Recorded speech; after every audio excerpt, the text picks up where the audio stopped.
अस्सलाम वालेकुम, मैं हूं Nida Khan. Professional youth foundation के प्लेटफॉर्म से आप लोग देख रहे हैं प्रोग्राम मीट द प्रोफेशनल। मुलाकात करवाते रहेंगे ऐसे प्रोफेशन से जिन्होंने अपने कैरियर में बहुत से चैलेंजेस का मुकाबला किया है। आज वही नौजवान रोल मॉडल है हमारी यूथ के लिए एक प्रोफेशनल।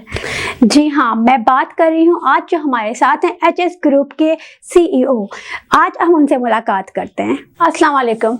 वालेकुम अस्सलाम। निदा, कैसी हैं आप? मैं ठीक ठाक हूँ। कैसे हैं अनवर साहब आप? शुक्र अल्लाह का, थैंक यू। अच्छा अनवर साहब, आज जो हम आपके साथ प्रोग्राम कर रहे हैं अपने यूथ के हवाले से कर रहे हैं ताकि उनको एक नया आपको देख के एक उनके एक्सपीरियंस हो उनको कि किस तरह बिजनेस माशाल्लाह आपने नाम कमाया। तो आज शुरुआत जो हम करते हैं, थोड़ा हम आपसे ये पूछते हैं कि आपने अपने करियर में बिजनेस का आगाज़ कब और कैसे किया? जैसा मैंने बताया कि जिस तरह सारे स्टूडेंट्स प्लान करते हैं अपनी एजुकेशन के बाद करियर में आने का, हमारे साथ थोड़ा सा सिचुएशन डिफरेंट था। हमें बहुत अर्ली काम करना पड़ गया बिकॉज ऑफ मेनी रीजंस। अच्छा। तो मैंने वैसे प्रोफेशनली मैंने 1985 में किया था, but I was very young when I started working for my family. तो मैं बहुत यंग था। अच्छा, आपको एक्सपोर्ट में गोल्ड मेडल मिला, तो ये स्टोरी जो है हमारे साथ शेयर करें। Very interesting. और मैंने इसको रखा हुआ था जब मैं अपनी ऑटोबायोग्राफी लिखवाऊंगा तो मैं उसमें लिखवाता, लेकिन मैं आज आपको एक रिवील करता हूँ जी।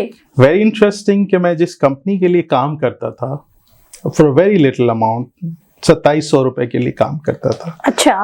तो पर मंथ काम सीखना था। ये तो कौन से सन की बात बता रहे हैं? ये मैं बात कर रहा हूँ 1989 की बात कर रहा हूँ। अच्छा।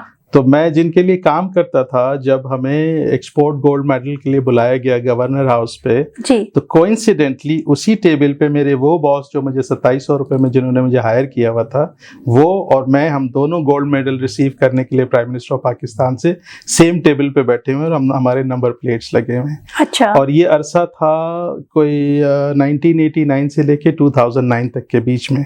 तो ज़िंदगी आपको कहाँ से कहाँ लेके जा सकती है कि जो शख्स आपको एम्प्लॉय करता है, एक वक्त ऐसा आता है उसी टेबल पे आप उसके साथ बैठे होते हैं और आप गोल्ड मेडल रिसीव कर रहे होते हैं। माशाल्लाह। तो इसके बीच में बहुत सारी स्ट्रगल्स होंगी, लेकिन मैं आपको बता रहा हूँ कि आप यहाँ से उठ के वहाँ भी जा सकते हैं अगर आपके अंदर एक डिटर्मिनेशन हो, लगन हो, कुछ करने के इरादे हो, कि लोगों को आप बिल्कुल चौकन्ना कर दें तो उसकी समझ में ना आए उस शख्स के जो आपके टेबल पे बैठा हुआ है कि जो मेरा एम्प्लॉय था आज मेरे साथ बैठ के गोल्ड मेडल ले रहा है। माशाल्लाह, मतलब ये बहुत अच्छी बात है।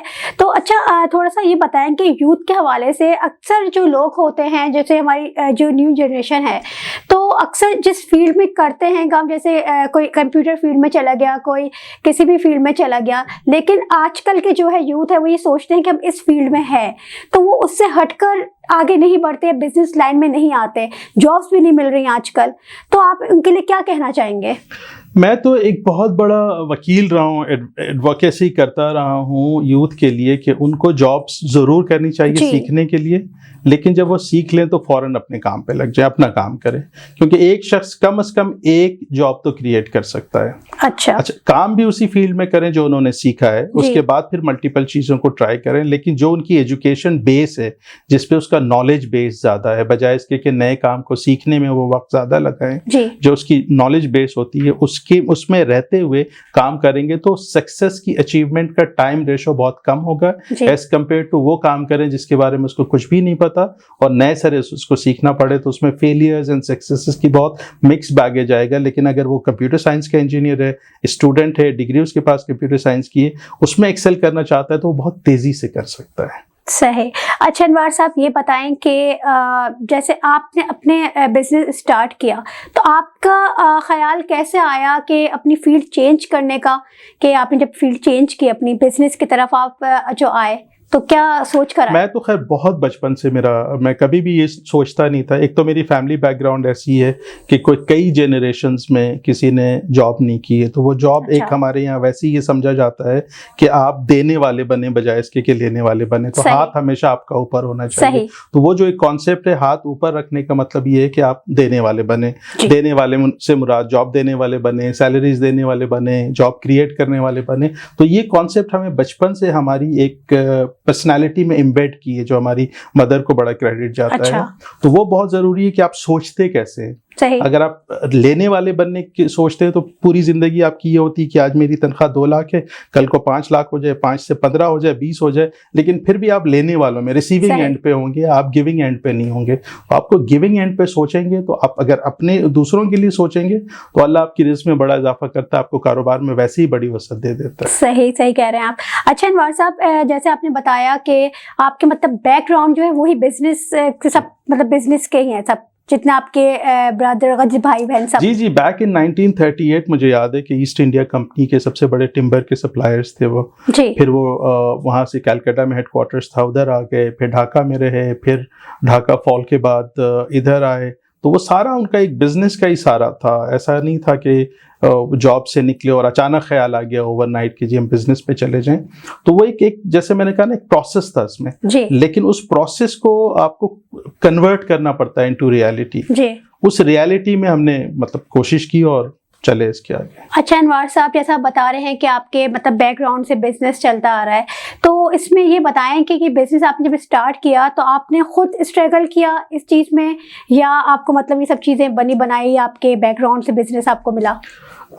इसके 3 हिस्से हैं। अगेन जैसे मैंने कहा कि जो इंडिया पाकिस्तान पार्टीशन के टाइम पे जो कुछ था वो सारा तबाही की तरफ आ गया था, तो ऑलरेडी फैमिली स्ट्रगल कर रही थी जी। लेकिन नाम था, पीछे एक चीजें थी। लेकिन जब मैंने अपना करियर स्टार्ट किया था तो मैंने फैमिली की कोई सपोर्ट नहीं ली। अच्छा। मैं अकेला चला, तन्हा चला था और बहुत स्ट्रगलिंग लाइफ थी। और उसके बाद से आज जहाँ भी खड़ा हूँ उसमें जिस तरह से बात होती है कि आपके अंदर नॉलेज भी हो, आपके अंदर काम करने की लगन भी हो, अपॉर्चुनिटी ना मिले तो फिर चीज़ें रह जाती हैं, अपॉर्चुनिटी मिले टैलेंट ना हो तो रह जाती हैं, दोनों चीज़ें मिलें लेकिन आपका लक उसके ऊपर नहीं चल रहा है तो चीज़ें रह जाती हैं। आई बीन वेरी लकी कि ये तीनों चीज़ें मुझे पैकेज में मिली। अच्छा। लेकिन मैंने फैमिली सपोर्ट फाइनेंशियली कोई भी नहीं लिया। अच्छा। तो मैंने बहुत ग्रास रूट लेवल से स्टार्ट किया था। सही। अच्छा, फर्स्ट जो जॉब थी आपकी कहाँ थी? नॉट एम्बैरेसिंग बट बहुत शॉकिंग होगा आपके व्यूवर्स को जानने के लिए। मेरी पहली जॉब जो थी, जो मेरा एम्प्लॉयमेंट कार्ड बना था उसके ऊपर लिखा था कुली, पोर्टर। अच्छा। That was my first job, जो मैंने बगैर शर्मो हया कि वो जॉब मैंने एक्सेप्ट की थी क्योंकि मैं उस इदारे में काम करना चाहता था कुछ सीखने के लिए। तो वो फर्स्ट जॉब थी? वो मेरी फर्स्ट जॉब थी एज ए कुली। अच्छा अनवर साहब, ये बताएं कि जैसे आपने भी बताया कि आप जो फर्स्ट आपकी जॉब थी एक कुली थी, एक लोडर केस पे थी, तो इतने उसमें मतलब जो अपनी फर्स्ट जॉब थी आपकी और फिर आज माशाल्लाह आप एचएस ग्रुप के एक बॉस हैं, तो ये सफ़र किस तरीके किस किया? मतलब ये एक ख्वाब लगता है, ये मुझे यकीन नहीं आ रहा कि माशाल्लाह कहाँ से आप स्टार्ट लिया था और इस वक्त आप कहाँ हैं? असल में इसी ये एक इसकी जिस्त है। जिस्त ये है कि इंसान जिस चीज़ में चाहे एक्सेल कर सकता है। अल्लाह ने अशरफुल मखलूकात बना के भेजा ये कि जिस चीज़ को तुम हासिल करना चाहो और उसकी इंतहा तक पहुंचना चाहो तो पहुंच सकते हो। तो बिगनिंग भले वो एज ए पोर्टर एंड कुली की थी, लेकिन मैंने कभी अपने जहन में ये नहीं बनाया कि मैं बस यहीं रुकना चाहता हूँ। तो वो जो लोग सफ़र में अपने आप को छोड़ देते हैं या रुक जाते हैं, मंजिल तक पहुँच नहीं पाते, उसकी वजह ये होती है कि उनके अंदर एक लगन, ख्वाब नहीं होती।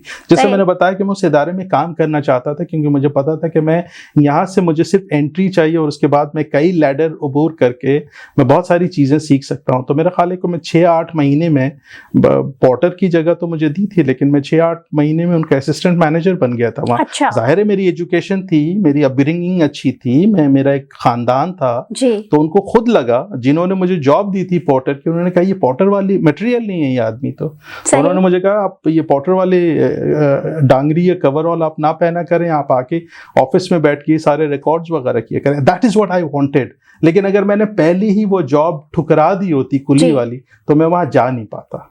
सही। मतलब आपने एक रास्ता वहाँ का आपने देखा कि इस चाहे इंसान डायरेक्ट, मतलब आपने सोचा कि नहीं जा सकता, लेकिन आपकी माशाल्लाह पढ़ाई इतनी अच्छी, तो आपने ये कभी मतलब आपको ये नहीं होता कि शर्म नहीं आई कि मैं यहाँ से स्टार्ट ले रहा हूँ, मैं इतना पढ़ा हुआ हूँ, तो आपके दिल में कभी ऐसा आया? ये हमारे यहाँ अनफॉर्चुनेटली बहुत बड़ा अलमिया है। हमारे यहाँ पढ़े लिखे क्लास को अनपढ़ लोगों के साथ या जो लोग कम पढ़े लिखे हैं उनको हमने एक अलग कर दिया है। हमने 2 हिस्सों में बांट दिया है। जैसे हमने एजुकेशन को 2 हिस्सों में बांट दिए, एक इंग्लिश मीडियम एजुकेशन है, एक उर्दू मीडियम एजुकेशन है। तो जब आप क्लासेस में लोगों को बांट देंगे ना, तो उसका नतीजा यही होगा जो हमारे यहाँ आ रहा है कि पढ़ा लिखा है तो वो दफ्तर के काम करेगा, जो बेचारा नहीं पढ़ा लिखा है वो मजदूरी वाला काम करेगा। ये हमारी परवरिश का हिस्सा था कि जिसमें हमें बताया गया कि तुम में और नहीं पढ़े लिखे आदमी में सिर्फ ये फर्क है कि वो लिख पढ़ नहीं पाता, तुम लिख पढ़ पाते हो, लेकिन एज ए ह्यूमन बीइंग, इंसान होने में शायद वो तुमसे बहुत ज़्यादा बेहतर हो। तो जब हम इस सोच के साथ आगे जाते हैं ना, तो ये क्लास, ये एजुकेशन, ये सब चीज़ें पीछे रह जाती, फिर आपका मकसद कुछ और होता है। तो मैं किसी मकसद के तहत जा रहा था, मैं ये पढ़ाई वढ़ाई को बीच में नहीं लाना चाहता था। सही। तो फिर आपने जॉब स्टार्ट की हुई, जॉब के कितने अरसे बाद आपने बिजनेस स्टार्ट किया? बहुत थोड़े अरसे के बाद। मैंने कुछ जैसे बताया कि मैंने अर्ली 85 में मैंने स्टार्ट किया था और 89 तक मैंने जॉब की, और उसके बाद फिर मुझे ख्याल आया कि मैंने वो तमाम चीज़ें सीख ली हैं जो मुझे जॉब करने के, अपने एक कारोबार को करने के लिए मेरी ज़रूरत थी। तो इसके बाद मैं एक दिन या एक महीना या एक साल भी कहीं लगाऊंगा तो वो मेरा वक्त का ज़िया होगा, बजाय इसके कि उस वक्त को मैं किसी और कंपनी के लिए काम करूं। अगर मैं अपने लिए करूं तो शायद मैं उसको बेहतर तरीके से कर सकता हूं। ये बिल्कुल ऐसे ही है कि आज अगर आप एक बीज बो दें तो उसको 5 साल लगेंगे एक दरख्त बनने में, और उसको 10 साल लगेंगे एक तनावर दरख्त बनने में। लेकिन अगर आप 10 साल के बाद एक बीज लगाएंगे तो उसको आइंदा 10 साल चाहिए एक तनावर दरख्त बनने में। तो उससे बेहतर ये होता है कि आज ही आप वो बीज बोएं, ताकि आइंदा 10 सालों में जब आपकी सेहत है, आपका जहन काम कर रहा है, आपके माली हालात बेहतर हैं, तो आप उस वक्त काम करने के काबिल हैं, तो आप उस वक्त वो बीज बो दें ताकि उसकी नशो-नुमा और देखभाल बेहतर कर सकें। ऐसा ना हो कि आप डिसीजन जाके अपनी 40s एंड 50s में लें, जहां आपका जिस्म साथ नहीं दे रहा है, आपका जहन साथ नहीं दे रहा है, माशी हालात जैसे कोविड की वजह से साथ नहीं दे रहे हैं, तो वो फिर वो माहौल इतना चेंज हो जाएगा कि पता नहीं वो पौधा तनावर दरख्त बन भी पाए या नहीं। तो इसलिए वक्त का तयन करना बहुत ज़रूरी है कि आप किस एज में ये डिसाइड करते हैं कि आप अपने लिए क्या फ्यूचर चुनना चाहते हैं। अच्छा अनवर साहब, ये बताएं, जैसे आपने कहा कि सही कह रहे हैं कि सही वक्त पे एक डिसीजन लेना चाहिए। अच्छा ये बताएं कि जैसे आपने जॉब से बिजनेस पे जब आप आए तो आपने आपकी मतलब शादी हो गई थी, या आपने मतलब बिजनेस में आए फिर शादी की, या क्या सोचा आपने? नहीं, मेरी शादी नहीं हुई थी। अच्छा। और मुझे बहुत अपॉर्चुनिटीज थी। मैं उस शादी से पहले और बिजनेस से पहले जिस कंपनी के लिए मैं काम करता था, मैं नेक्स्ट टू CEO लेवल पे पहुंच गया था, जहां मैंने पूरी दुनिया की ट्रैवलिंग की उस कंपनी के लिए। उस कंपनी की मैंने लगभग 4 बिलियन का मैंने उनको काम करके दिया। 10 आइटम से मैंने 10,000 आइटम्स उनकी ट्रेडिंग ऐड की उस कंपनी के अंदर। एक वक्त ऐसा आया था कि उनको लगता, वो रहते ही नहीं थे मेरे बॉसेस, यहाँ स्विट्जरलैंड में बैठे होते थे, कि उनको लगता था हमारी ज़रूरत नहीं है, कंपनी चल रही है। तो मुझे यही ख्याल आया कि जब मैं किसी और के लिए काम कर सकता हूँ तो अपने लिए करूँगा तो ज़्यादा बेहतर करूँगा। तो वो नतीजा था जो आज मैं यहाँ पे। प्रोफेशनल यूथ फाउंडेशन के मेंबरशिप बेनिफिट्स में अहम शख्सियात से डेलीगेशन मीटिंग्स, फाइनल ईयर के स्टूडेंट्स के लिए स्पॉन्सरशिप अपॉर्चुनिटीज, स्टार्टअप प्रोजेक्ट्स के लिए फंडिंग असिस्टेंस, बासानी जॉब के लिए रिक्रूटमेंट गाइडेंस और CV writing training, mind refreshment के लिए एनुअल सोशल म्यूजिकल इवेंट, तमाम सर्टिफाइड कोर्सेज पर 50% डिस्काउंट, फ्यूचर एक्सप्लोरिंग के लिए फ्री इंडस्ट्रियल विजिट्स, एंजॉयमेंट के लिए free of cost annual picnic, market के बिजनेस एक्सपर्ट्स के साथ प्रोफेशनल लिंकेजेस मीटिंग, स्टूडेंट्स के लिए competency based scholarship programme, businessman community के साथ 5 स्टार होटल में free of cost annual corporate dinner, मेंबरान के लिए फ्री लीगल एड सपोर्ट, बैरून मुल्क तालीम के ख्वाहिशमंद स्टूडेंट्स के लिए वीजा प्रोसेस गाइडेंस, नौजवानों के लिए certified leadership skill training programme, खवातीन के लिए वुमेन एम्पावरमेंट सेशन, नौजवानों के लिए फ्री स्पोर्ट्स टूर्नामेंट, कामयाब एंटरप्रेन्योर बनने के लिए youth incubation and entrepreneurship programme. Join कीजिए प्रोफेशनल यूथ फाउंडेशन को अपनी प्रोफेशनल डेवलपमेंट और खुशहाल मुस्तकबिल के लिए। विजिट कीजिए professionalyfp.com/join। अच्छा अनवर साहब, ये बताएं, जैसे कि आपने कहा कि आपने मतलब खुद डिसीजन लिया, तो एक बिजनेस स्टार्ट करने के लिए मैं आपसे पूछना चाहती हूँ कि मतलब पैसों की ज़रूरत है? क्योंकि आजकल के यूथ जो है वो अक्सर ये सोचती है कि पैसे नहीं है तो कुछ नहीं कर सकती। हाँ, ये बहुत छुपता हुआ सवाल है और मैं हमेशा इसका जवाब देता हूँ, बिल्कुल नहीं। आपको पागल पने की ज़रूरत होती है, पैसों की ज़रूरत नहीं। और ये दोनों पी से आते हैं। पैसों की बहुत बाद में ज़रूरत होती है, की जीती जागती मिसाल मैं खुद यहाँ बैठा हुआ हूँ कि जब मैंने अपना कारोबार शुरू किया था, भले मुझे फैमिली से सपोर्ट थी, लेकिन मैंने 4 आने की सपोर्ट नहीं ली, ना मेरे पास बैंक अकाउंट में कोई पैसे थे। अच्छा। मैंने ऑर्डर भी पकड़ लिया, बना भी लिया, एग्जीक्यूट भी कर दिया, पैसे भी आ गए, बगैर किसी पैसों के मेरा एक्सपोर्ट का पहला साइकिल 100% कंप्लीट हुआ था without involving a single penny in it. तो आपको पैसों की जरूरत नहीं पड़ती है। बहुत ही लोग कहेंगे कि ये पागलों वाला जवाब है, लेकिन मैं इसको प्रूव कर सकता हूँ कि आपको पैसों की जरूरत नहीं है। इसके लिए दिमाग चाहिए, दिमाग नहीं चाहिए आपको। आप आइडियाज बेचते हैं, आप प्रोडक्ट नहीं बेचते। मैंने अपना आइडिया बेचा था, अपना प्रोडक्ट नहीं बेचा था। आइडिया एक आइडिया है जो फ्लोटिंग है, जो ब्रेन में है, जो इनविजिबल है, जो नजर नहीं आने वाली चीज है। तो मैंने तो अपने आइडिया का सौदा किया था, तो उसमें पैसों की कहीं गुंजाइश नहीं थी। अच्छा अनवार साहब, जैसे कि लीडरशिप क्वालिटी आपके अंदर जैसे मसला आई, तो ये बताएं कि आजकल के नौजवान यूथ है हमारी, वो अपने अंदर किस तरह लेकर आए इस तरह?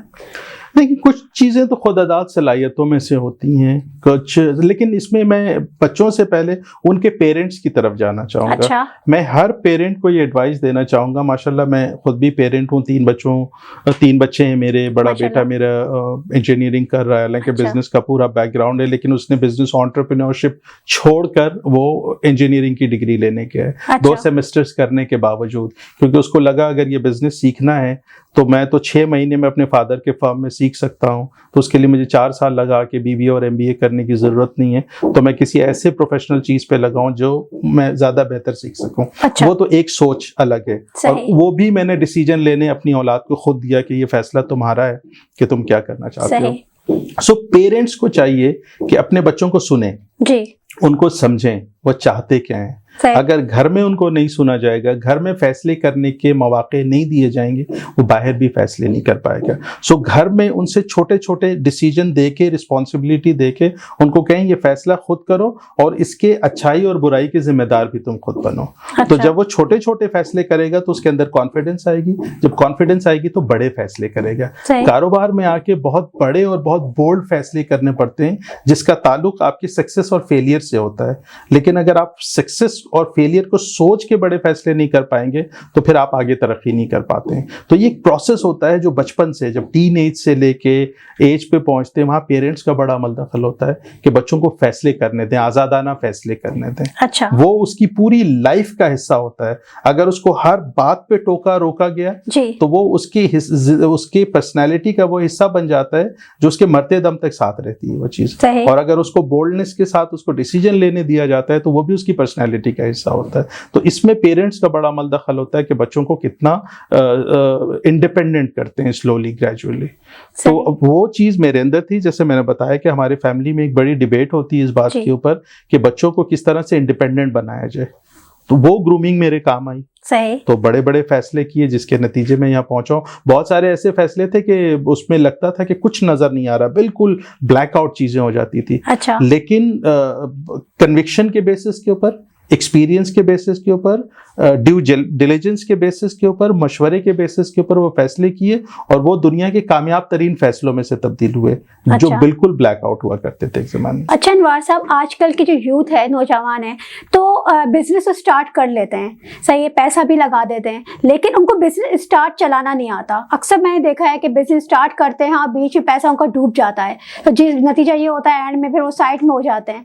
तो इसके क्या ऐसे क्या मुझे बताएंगे यूथ के लिए कि जैसे बिजनेस जो डूब जाता है, क्या वजूहात होती हैं? इसमें मेरा ख्याल है 2 एंगल होगा। आप सवाल ये करना चाह रही होंगी कि वो प्रोडक्ट को सेल नहीं कर पाते। जी, सेल नहीं करना पाते। सही। उसकी एक तो ये होता है कि जी उसने देखा मार्केट में एक चीज चल रही है, मैं नाम नहीं लूंगा, बहुत सारे ब्रांड है, एक चीज चल रही, मैं भी ये बनाना शुरू कर देता हूँ। लेकिन उसके पीछे उस कंपनी की R&D, पूरी रिसर्च एंड डेवलपमेंट, उसकी टीम, उसके पीछे 1-2 साल की मेहनत, उसकी मार्केट की रेप्यूटेशन, उसकी प्राइस चीजें, उसकी इंग्रेडिएंट्स, उसकी कॉन्ट्रीब्यूशन, उसके मार्केट का स्केल, उसके जो थ्रेट्स हैं, जो कौन उनके ज्यादा कॉम्पिटिटर हैं, कौन उनको मार्केट से आउट कर सकता है, ये सब चीजें उसने नहीं की। नहीं करने के नतीजे में उसका एक फेलियर आता है। तो उसको चाहिए कि अपनी कंप्लीट स्वॉट करे। स्वॉट का मतलब होता है strength and weakness, opportunities and threats होती हैं। तो या तो वो खुद अगर कर सकता है, पढ़ा लिखा है, जिसने भी बिजनेस किया हो, बीबीए एमबीए किया हो, उसको स्वॉट का पता होता है। और अगर ना भी करे तो उस प्रोडक्ट की रिसर्च इंटरनेट पे जाके उसके रिसर्च पेपर डाउनलोड करके जरूर पढ़ ले कि ये प्रोडक्ट हम लॉन्च करने जा रहे हैं तो इसके क्या रिपरकशंस आएंगे। तो ये बहुत इंपॉर्टेंट है कि अपनी एनालिसिस जरूर कर ले। 3 चीजें बहुत जरूरी हैं। ट्रिपल आर हम उसे कहते हैं बिजनेस मेथोडोलॉजी के अंदर, कि right timing, right product at right price. अच्छा, तो अगर राइट टाइमिंग नहीं होगी, राइट प्राइस भी होगी, राइट प्रोडक्ट भी होगी तो फेल हो जाएगी। लेकिन अगर राइट टाइमिंग है, राइट प्राइस नहीं है तो भी उसकी फेलियर आ जाएगी।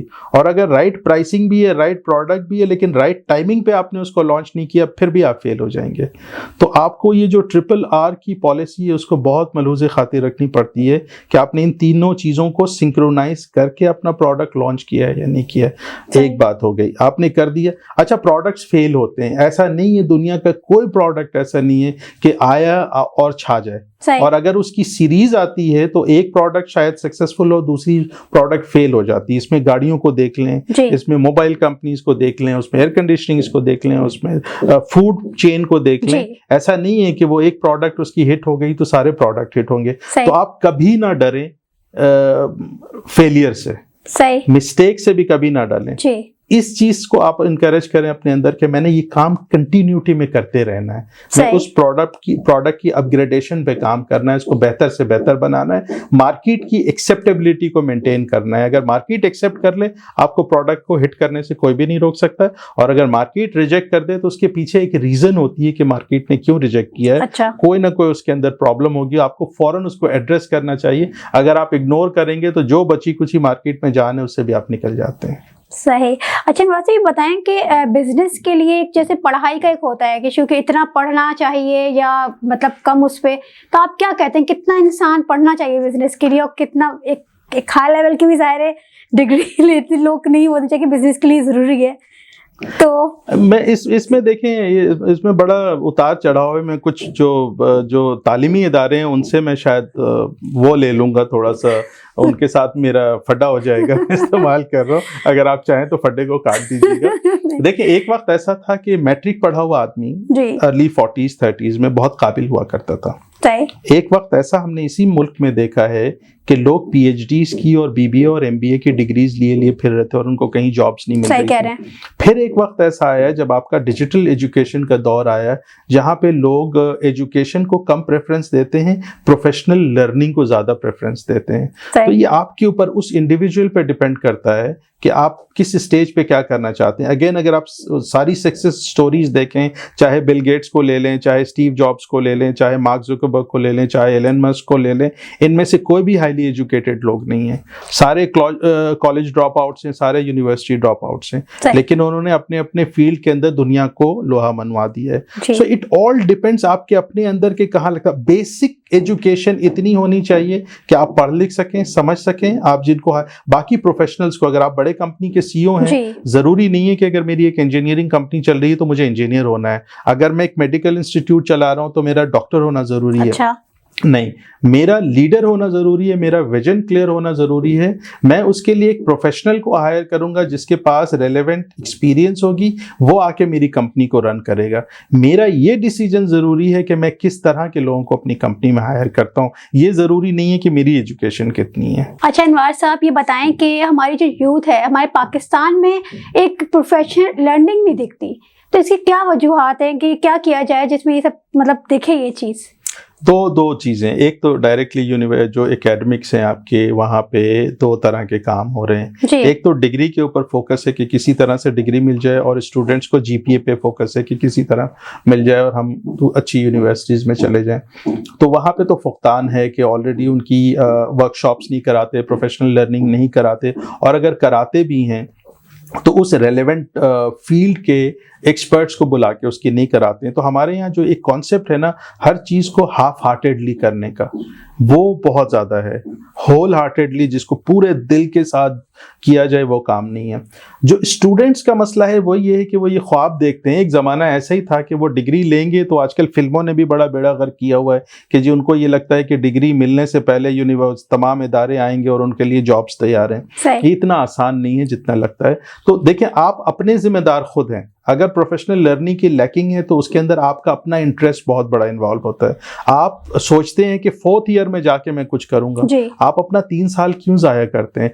फर्स्ट ईयर में जब आप एक प्रोफेशनल डिग्री की तरफ जाते हैं तो उसी पहले साल, दूसरे साल, तीसरे साल, चौथे साल की जो आपकी समर ब्रेक्स होती हैं या दूसरे हैं, उसमें जाके आप अपनी इंटर्नशिप्स क्यों नहीं करते?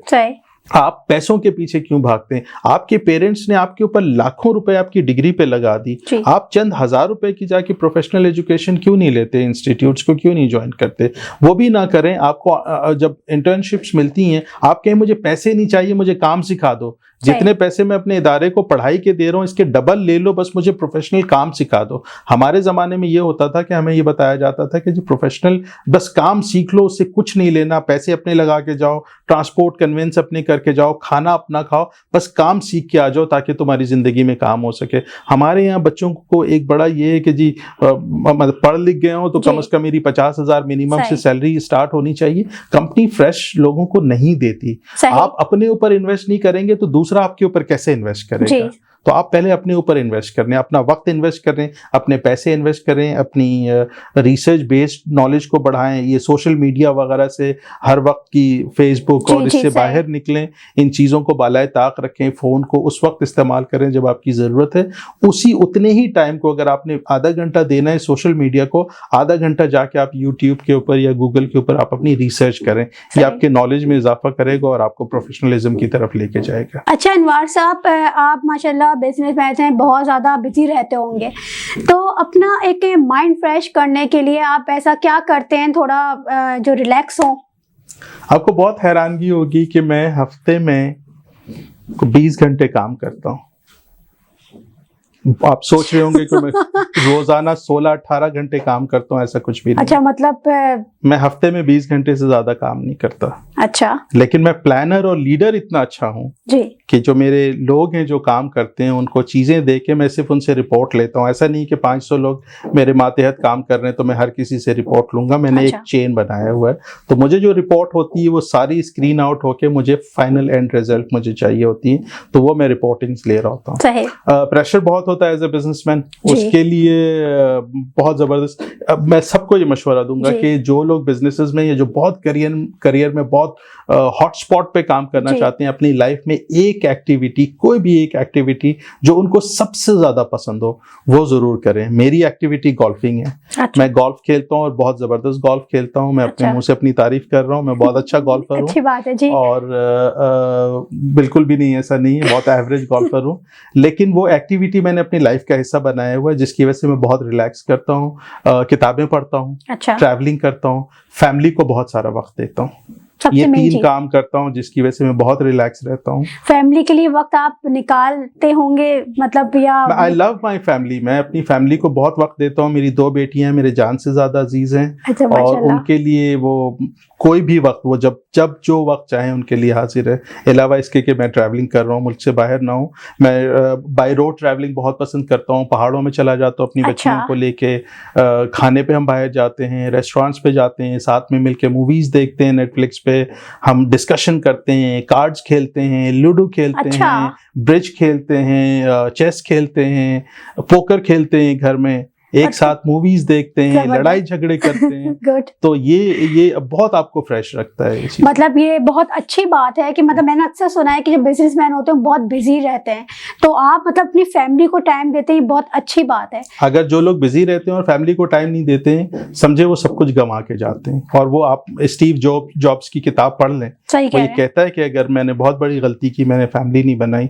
तो जो लोग कारोबार के चक्कर में अपनी फैमिली को लूज करते हैं वो समझे वो घाटे का सौदा कर रहे हैं। सही, बिल्कुल, बहुत अच्छी बात की आपने ये। अच्छा अनवर साहब, ये बताएं एक कामयाब एक्सपोर्टर बनने के लिए क्या फॉर्मूला है? देखिए, सेट फॉर्मूला कोई नहीं है। एक्सपोर्टर बनने के लिए जो चीज़ें चाहिए होती है, देखिए दुनिया में 60-70% कंट्रीज ऐसी हैं जो कुछ नहीं बनाती, या टूरिज्म से चल रही हैं, या एग्रीकल्चर से चल रही हैं, बाकी 88% 90% प्रोडक्ट इंपोर्ट करती हैं। तो आप जो भी चीज़ बनाते हैं उसका ख़रीदार दुनिया में कहीं ना कहीं मौजूद है। उस सूरत में आप एक्सपोर्टर बन जाते हैं। अब आपकी रिक्वायरमेंट क्या है एक्सपोर्टर कामयाब बनने के लिए? वो प्रोडक्ट डेवलप करें जो दुनिया के मुल्कों में उनके जो नॉर्म्स हैं, उनके स्टैंडर्ड्स हैं, उसके मुताबिक आपकी प्रोडक्ट बन रही हो। जो जो जो रिक्वायरमेंट्स हैं, स्पेसिफिकेशंस हैं, उसके मुताबिक आप अपनी प्रोडक्ट एक बनाएं, उसकी मार्केटिंग करें। तीसरी, उसकी प्राइस को अच्छी बेहतर तरीके से करें, उसकी पैकेजिंग बहुत अच्छी करें, उसकी आफ्टर सेल सर्विस अगर आपकी कंपनी दे सकती है तो करें, नहीं तो कम से कम उसकी एक टाइमलाइन हो कि ये चीज़ चलने वाली है। मैंने एक एग्जांपल दिया था और अक्सर मैं देता हूँ कि चाइनीज़, कितने परसेंट चाइनीज़ हैं जो इंग्लिश बोल पाते होंगे? नॉट इवन 1% चाइनीज़ बोलते हैं। लेकिन कोई घर दुनिया का ऐसा बाकी नहीं है जहाँ चाइनीज़ प्रोडक्ट मौजूद नहीं है। क्या चाइनीज़ इंग्लिश, उर्दू, पंजाबी, सिंधी, बंगाली बोल के उनके घरों में बेचने गया? नहीं, प्रोडक्ट डेवलप किया और उसके बाद उसकी मार्केटिंग की, डिफरेंट प्लेटफॉर्म्स को यूज़ किए, different methods of selling use किए। आज पूरी दुनिया का डोमिनेंट फैक्टर है चाइना। आप भी करें, अपने प्रोडक्ट को बनाएं, दुनिया खरीदने के लिए तैयार है। किसी के दरवाजे पे कोई नो एंट्री का बोर्ड नहीं लगा हुआ है। जो दुनिया के लोग प्रोडक्ट बनाएंगे और अपने लिए एक नीश बनाएं कि मेरा टारगेटेड बायर ये है। कोई बहुत हाई एंड बायर होंगे, कोई मिडिल एंड बायर होंगे, कोई आपकी लो एंड बायर होंगे। आप अपनी नीश अपने इन्वेस्टमेंट के हिसाब से डिजाइन करें, टारगेट करें। फोकस बहुत जरूरी है कि किस मुल्क के लिए क्या बनाना चाह रहे हैं। मिसाल के तौर पे आप कहेंगे पाकिस्तान में रोलेक्स वॉचेस में बना रहा हूँ और मैंने स्विट्जरलैंड में बेचना है, तो हमारा पागलपन है, क्योंकि स्विट्जरलैंड दुनिया का सबसे बड़ा रोलेक्स का मैन्युफैक्चरर है। लेकिन अगर आप राइस के प्रोडक्ट को वैल्यू एडिशन करके बेहतर करते हैं, आपके पास बेहतरीन बासमती राइस है, बेहतरीन टेक्सटाइल है, बेहतरीन हैंडीक्राफ्ट है, तो दुनिया आपसे लेगी। तो आप वो प्रोडक्ट ना डेवलप करें जो दुनिया बना के पाकिस्तान में भेज रही है, वो प्रोडक्ट डेवलप करें जो पाकिस्तान से दुनिया खरीदना चाहती है। तो आप अपने मार्केट को, अपने प्रोडक्ट को पहले समझें, वो करेंगे, you will become a successful exporter. अच्छा अनवर साहब, हमारे यूथ को कोई मैसेज देना चाहेंगे आप? वर्क हार्ड, वर्क डिलिजेंटली, बहुत मेहनत करें और फोकस्ड रहें। जो भी काम करना चाहते हैं फोकस्ड रहें, गलतियां करने से ना घबराएं, डिसीजंस लें, जितनी ज़्यादा डिसीजंस ले सकते हैं। जितने फेलियर्स आपकी लाइफ में आएंगे, हर फेलियर आपको एक नई चीज़ सिखा के जाएगा।